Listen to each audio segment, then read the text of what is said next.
අපි හැමෝම දන්නවා වතුර කියන්නේ අපේ ජීවිතේට නැතුවම බැරි දෙයක් කියලා. දවසකට වතුර ලීටර කීයක් බොන්න ඕනද, වතුර බොන එකේ වාසි මොනවාද වගේ දේවල් ගැන අපි නිතරම අහනවනේ. හැබැයි මම ඔයාගෙන් ප්‍රශ්නයක් ඇහුවොත්, ඔයා අන්තිමට බීපු වතුර වීදුරුව ඇත්තටම කොච්චර පිරිසිදුද කියලා. ඔයාට ඒකට දෙන උත්තරේ මොකක්ද? බැලූ බැල්මට වතුර වීදුරුව පිරිසිදුයි වගේ පෙනුනට ඒකේ ඇත්තටම අඩංගු වෙලා තියෙන දේවල් ගැන අපි ලොකුවට හිතන්නේ නැහැ. වතුර පිරිසිදුයි කියලා අපි තීරණය කරන්නේ පාට සහ සුවඳ බලලා විතරයි. නමුත් විද්‍යාත්මකව බැලුවොත් කතාව ඊට වඩා ගොඩක් වෙනස්. අද වීඩියෝ එකකින් අපි කතා කරන්න යන්නේ අපේ ඇහැට නොපෙනෙන හැබැයි වතුරත් එක්ක අපේ ශරීරයට එකතු වෙන අහිතකර දේවල් ගැන සහ ඇත්තටම පිරිසුදු වතුර බොන්න අපි මොනවද කරන්න ඕන කියන කාරණා ගැනයි. විනාඩි කිහිපයක් අරගෙන මේ වීඩියෝ එක බලන්න. මොකද මේ කාරණා ඔබේත් මගේත් සෞඛ්‍යයට කිලින්ම බලපානවා. අපි මුලින්ම කතා කරමු ගොඩක් දෙනෙක් විශ්වාස කරන ප්ලාස්ටික් වතුර බෝතල් ගැන. අපි ගමනක් යද්දි හෝ වතුර ගැන සැකයක් ආවම කරන්නේ කඩේකින් වතුර බෝතලයක් අරන් බොන එකනේ. අපි හිතනවා ඒක තමයි ආරක්ෂිතම විකල්පය කියලා.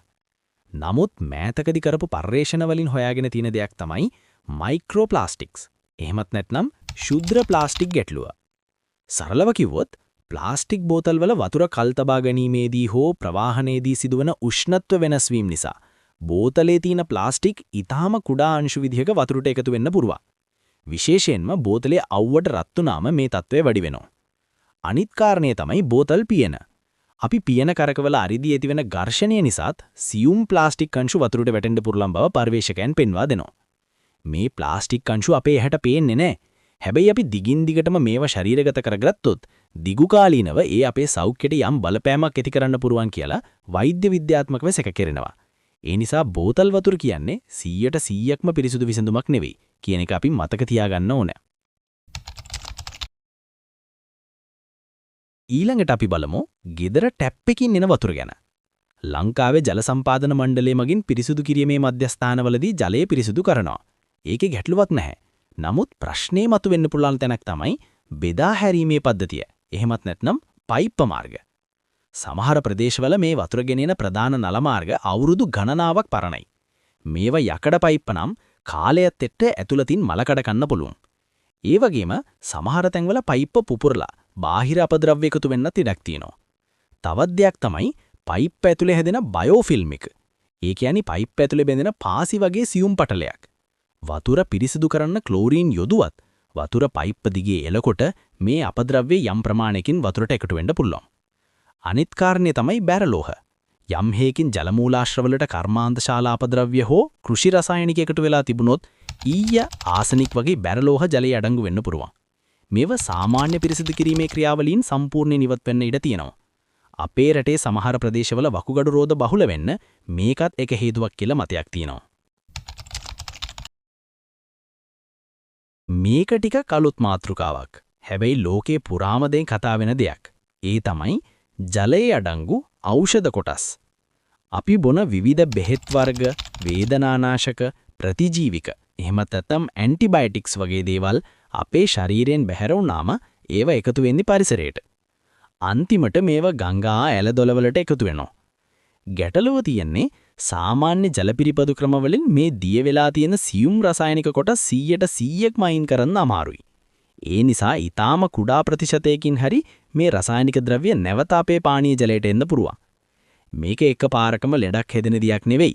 නමුත් අපි දීර්ඝ කාලයක් තිස්සේ මේ වගේ වතුර පරිභෝජනය කරනකොට ප්‍රතිජීවික ප්‍රතිරෝධය වගේ ගැටලු ඇති වෙන්න පුරුවාම් කියලා වෛද්‍ය විද්‍යාත්මකව සැක කෙරෙනවා. දැන් අපි බලමු අපි සාමාන්‍යයෙන් ගෙවල් වල කරන දේ ගැන.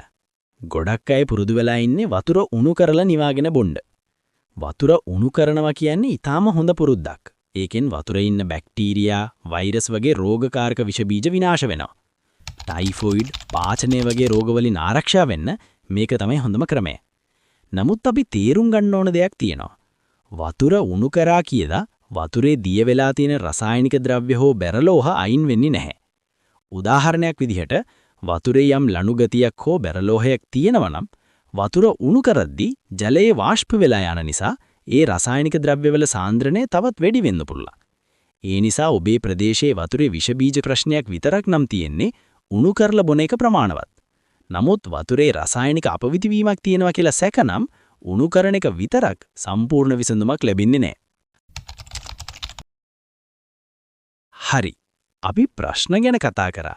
දැන් බලමු අපිට ප්‍රායෝගිකව කරන්න පුළුවන් දේවල් මොනවද කියලා. එක තමයි වතුර ගැන දැනුවත් වීම. මුලින්ම බලන්න ඔබේ ප්‍රදේශයට එන වතුර ගැන. වතුරේ මඩ ගතියක්, පාට වෙනස් වීමක් හෝ අමුතු රසක් තියෙනවා නම් ප්‍රාදේශීය මහජන සෞඛ්‍ය පරීක්ෂකවරයා හරහා හෝ ජල සම්පාදන මණ්ඩලය හරහා වතුර සාම්පල් එකක් පරීක්ෂා කරගන්න පුළුවන්. දෙක තමයි නිවැරදි ෆිල්ටර් එකක් ගන්නවා නම් නිකම්ම ගන්න එපා. ඔබේ වතුරේ ක්ලෝරින් රසය හෝ ගඳ වැඩි නම් ඇක්ටිවේටඩ් කාබන් ෆිල්ටර් එකක් ගැලපෙනවා. බැරලෝහ හෝ අධික ලවණ ගතියක් තියෙන ප්‍රදේශයක් නම් රිවර්ස් ඔස්මෝසිස් තාක්ෂණයේ තියෙන ෆිල්ටර් එකක් තමයි වඩා සුදුසු. විෂ බීජ ගැන නම් විතරක් ප්‍රශ්නේ තියෙන්නේ UV ෆිල්ටර් එකක් හෝ සරලව වතුර උණු කරලා නිවා ගන්න එක ප්‍රමාණවත්. 3 තමයි ගබඩා කරන ක්‍රමය. ප්ලාස්ටික් බෝතල් වෙනුවට වීදුරුව හෝ මැටි භාජන භාවිතා කරන්න පුරුවන් නම් ගොඩක් හොඳයි. මැටි කලේ කියන්නේ වතුර ස්වභාවිකව සිසිල් කරන සහ පිරිසුදු කරන හොඳ ක්‍රමයක්.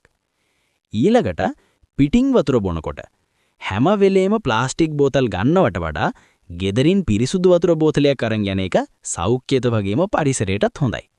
ඉතින් අද අපි කතා කරේ වතුර ගැන අපි සාමාන්‍යයෙන් නොහිතන පැතිකඩක් ගැන. මේ කරුණු කිව්වේ ඔයාලව බය කරන්න නෙවෙයි. නමුත් අපි බොන වතුර ගැන මීට වඩා ටිකක් සැලකිලිමත් වෙන්න ඕනේ කියන පණිවිඩේ. මොකද පිරිසුදු ජලය කියන්නේ නිරෝගී ජීවිතයකට අඩිතාලම.